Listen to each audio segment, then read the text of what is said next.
অবশেষে সন্দীপ ঘোষের বিরাট সাফল্যের গল্পকথা সামনে আসলো। 9ই আগস্ট ঘটে যাওয়া যে 36 ঘন্টা ডিউটির পর যে চিকিৎসক ছাত্রী একটু নিদ্রা গেছিলেন সেমিনার রুমে, সেখানে তাকে অমানবিক, মর্মান্তিক, নৃশংসভাবে ধর্ষণ, খুন করে যে ঘটনা সামনে এসেছে, আজকে যে ভিডিও ভাইরাল হয়েছে, সেই অকুস্থলে সেই দিনে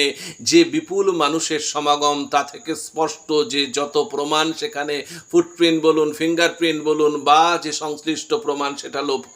হওয়ার জন্য যথেষ্ট।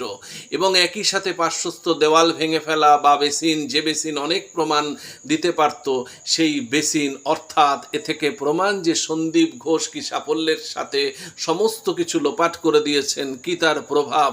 যে তাকে বারবার তার বিরুদ্ধে অভিযোগ ওঠা সত্ত্বেও কোনো ব্যবস্থা নেওয়া হয় না, উপরন্ত প্রাইস পোস্টিং দেওয়া হয়।